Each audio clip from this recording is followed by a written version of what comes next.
Assalamualaikum warahmatullahi wabarakatuh. Salam dan bagi anak-anakku kelas 8. Bertemu lagi dengan saya Pak Nasru di pembelajaran IPS kali ini. Nah, pada pertemuan kali ini kita akan membahas mengenai keunggulan dan keterbatasan antar ruang serta peran pelaku ekonomi dalam suatu perekonomian. Jika kalian mempunyai buku paket IPS, silakan kalian buka halaman 137. Oke, siapkan buku IPS-nya dulu. Jika sudah, langsung saja akan saya bahas pada pembahasan pertama, yaitu pertama adalah keunggulan dan keterbatasan antar ruang dalam permintaan, penawaran, dan teknologi. Nah, di kelas 7 itu kalian sudah mempelajari tentang kebutuhan manusia. Jadi kalian setidaknya tahu apa yang dimaksud dengan kebutuhan. Kebutuhan itu berbeda dengan keinginan.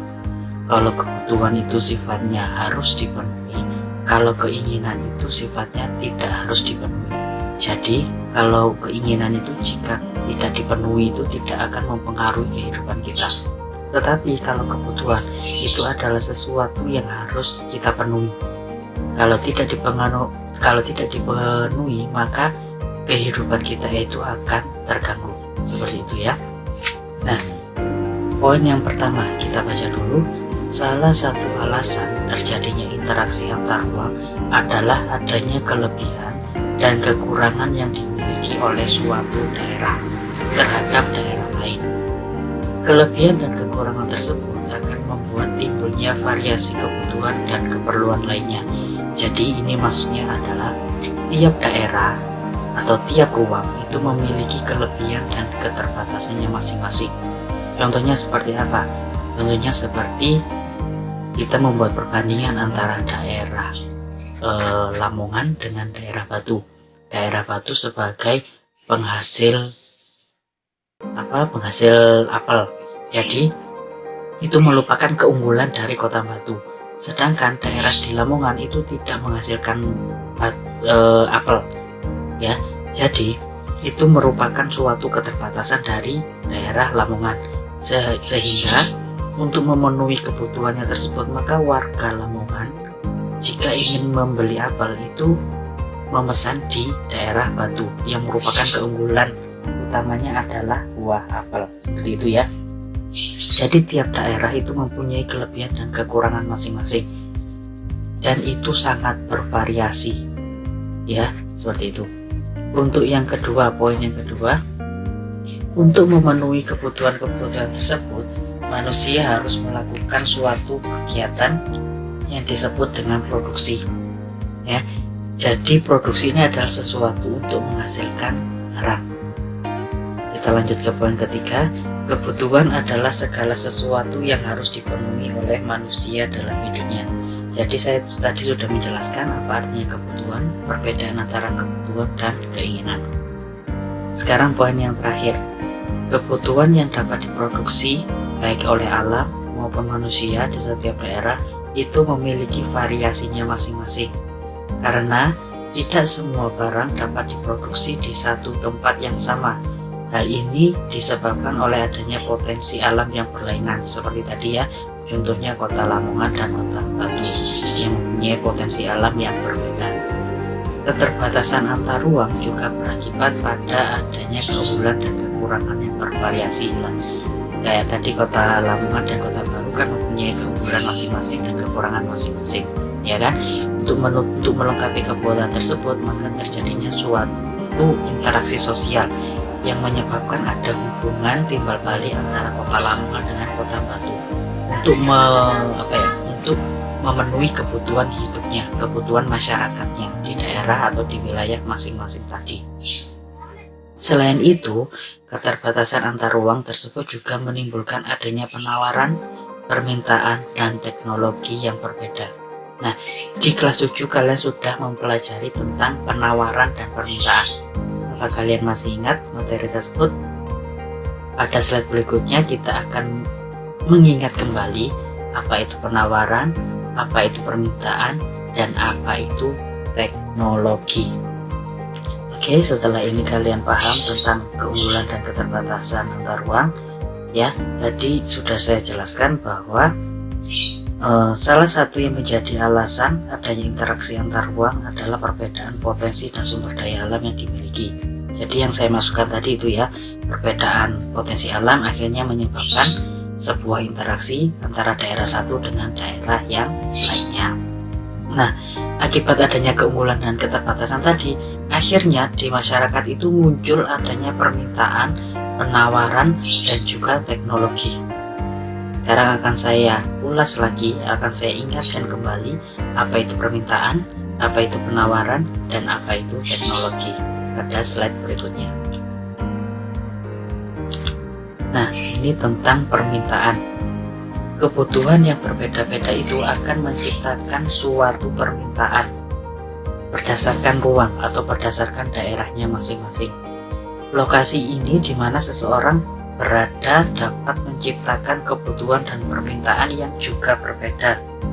Seperti misalnya masyarakat kota dan masyarakat desa. Mereka memiliki kebutuhan dan permintaan yang berbeda-beda. Contohnya kayak apa? Bagi masyarakat kota, telepon genggam atau HP itu merupakan suatu kebutuhan yang sangat penting. Sehingga permintaan di kota untuk membeli HP itu sangat tinggi. Jadi orang banyak membeli HP. Tapi kalau di desa, HP itu mungkin bukan suatu kebutuhan. Karena masyarakat desa itu kurang penting untuk menggunakan HP. Jadi permintaan yang di daerah wilayah desa itu juga menurun. Berbeda kan dengan permintaan yang ada di masyarakat kota. Nah, sekarang pengertian dari permintaan itu apa? Permintaan itu adalah sejumlah barang yang diminta atau dibeli pada suatu harga tertentu.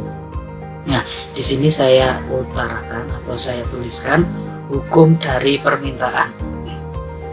Hukum permintaan berbunyi, jika harga barang naik, maka permintaan atas barang tersebut akan turun.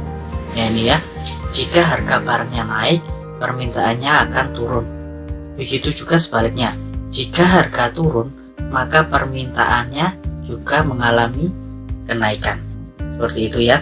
Jadi kalau semisal kalian membeli harga yang mahal, contohnya beli tas branded, maka permintaan tersebut akan turun karena tidak semua orang bisa membeli tas branded dengan harga mahal seperti itu. Tapi jika harganya turun atau harganya tidak mahal, maka orang-orang akan membeli barang tersebut. Ya, maka permintaan terhadap barang tersebut itu akan meningkat karena saking murahnya barang tersebut. Tetapi kalau barang tersebut mahal, maka permintaan barang terhadap pabrik pembuatnya itu akan mengecil di suatu daerah tersebut karena tidak ada yang mampu beli, hanya orang-orang tertentu saja yang mampu untuk membeli barang tersebut. Ya, itu merupakan hukum permintaan. Kalian paham kan? Jika kalian kurang paham, kalian cermati kata-kata atau bunyi hukum permintaan ini, maka insya Allah kalian akan bisa paham. Sekarang yang kedua, tentang penawaran. Penawaran adalah banyaknya barang atau jasa yang siap untuk ditawarkan oleh produsen kepada calon konsumen. Nah, tadi kan ada hukum penawaran, hukum permintaan. Sekarang ada hukum penawaran. Hukum penawaran berbunyi, semakin tinggi harga barang, maka barang yang ditawarkan ini akan semakin banyak. Begitu juga sebaliknya. Semakin kecil harga barang, maka akan sedikit juga barang yang ditawarkan. Contohnya semisal kalian membeli pakaian yang harganya mahal di toko, itu jelas kalian akan menawar harga tersebut kan untuk kesepakatan agar barang tersebut bisa turun atau tidak. Jadi ditawar-tawar terus. Tetapi kalau harganya murah, kalian mampu untuk membeli itu, kalian kan pasti tidak perlu untuk menawarkan harga barang tersebut karena barangnya murah. Tapi kalau barangnya mahal, kalian membeli di toko, maka kalian akan berusaha untuk menawar harga barang tersebut untuk terjadi suatu kesepakatan bersama antara pedagang dan pembeli. Seperti itu ya. Itu dari hukum penawaran. Semoga kalian paham dengan penjelasan saya. Jika kurang paham, kalian bisa memahami atau mencerna kata-kata dengan baik yang ada di kotak biru ini, hukum penawaran ini ya. Nah, sekarang permintaan dan penawaran sudah. Sekarang kita lanjut ke pembahasan selanjutnya, yaitu mengenai teknologi. Nah, teknologi secara tradisional bentang alam akan mempengaruhi teknologi yang diciptakan manusia. Coba kalian lihat gambar teras iring ini, tanah atau sawah yang dibuat seperti tangga. Nah, ini merupakan teknologi. Karena kalau nggak ada teknologi, masyarakat di daerah lereng bukit atau lereng gunung itu tidak akan menggunakan tanah seperti ini, ya, dibuat bersafsa seperti tangga. Tujuannya untuk apa? Agar tidak untuk mengecilkan terjadinya longsor. Yang kalau lurus saja kan gampang terjadi longsor. Maka dengan teknologi yang terbarukan dibuat seperti tangga ini agar mengurangi terjadinya kelongsoran. Nah, ini kita lihat di yang kotak hijau di bawah. Misalnya pada permukaan lahan yang berbentuk lereng seperti ini, petani akan membuat sawah dengan sistem teras iring. Sementara itu, lahan teras iring memerlukan cangkul yang berbeda dengan lahan dengan permukaan yang rata. Dan kemajuan pada hari ini juga mendorong untuk terciptanya diferensiasi produk. Diferensiasi ini adalah perbedaan produk, ya, dari hasil produksi alam ataupun manusia. Itu merupakan pengertian dari teknologi, ya. Ini termasuk juga teknologi. Oke, sekarang kita next pada pembahasan selanjutnya. Nah, kebutuhan dan permintaan itu dapat tercipta berdasarkan ruang atau berdasarkan wilayah. Kebutuhan dan permintaan yang berbeda juga dapat antar ruang yang berbeda seperti antar wilayah. Seperti wilayah pedesaan itu memiliki kebutuhan dan permintaan yang berbeda dengan wilayah perkotaan. Wilayah pedesaan itu umumnya membutuhkan pupuk dan perangkat untuk pertanian. Tetapi di wilayah perkotaan umumnya itu membutuhkan hasil-hasil pertanian.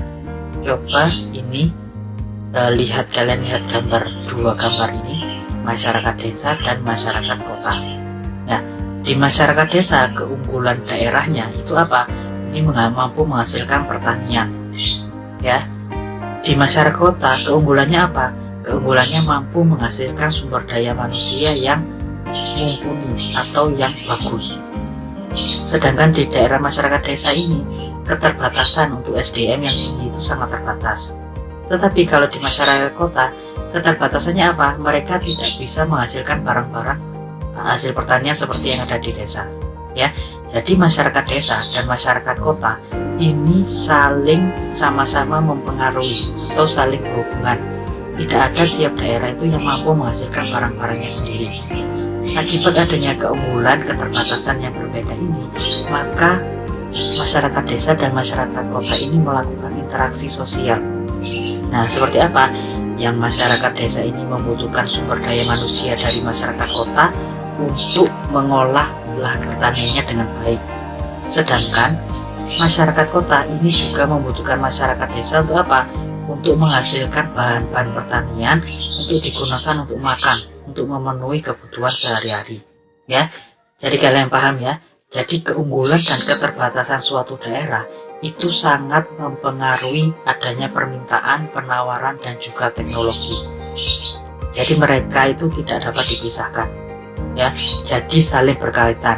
Karena kita manusia itu sebagai makhluk ekonomi dan makhluk sosial. Sebagai makhluk ekonomi, kita harus mencukupi kebutuhan kita, ya, untuk memenuhi kebutuhan hidup sehari-hari. Sedangkan kita sebagai makhluk sosial, kita juga harus berinteraksi dengan orang lain, dengan daerah lain untuk memenuhi kebutuhan kita. Jadi tiap daerah itu tidak ada yang memiliki yang bisa mencukupi kebutuhannya sendiri-sendiri, itu tidak bisa. Ya, tidak ada daerah yang bisa mencukupi kebutuhan daerahnya masing-masing. Pasti mereka akan membutuhkan dari daerah lain, ya, yang mempunyai keunggulan dan keterbatasan yang berbeda-beda. Nah, itu saja bab mengenai atau subbab mengenai keunggulan dan keterbatasan antar ruang dalam permintaan penawaran dan teknologi. Untuk bab selanjutnya kita akan belajar mengenai pengertian dari pelaku ekonomi. Oke, silakan kalian baca dulu mengenai pelaku ekonomi agar pada waktu saat saya menerangkan tentang bab pelaku ekonomi, kalian sudah ada sedikit gambaran mengenai apa itu pelaku ekonomi, kemudian macam-macamnya itu seperti apa. Seperti itu ya. Oke.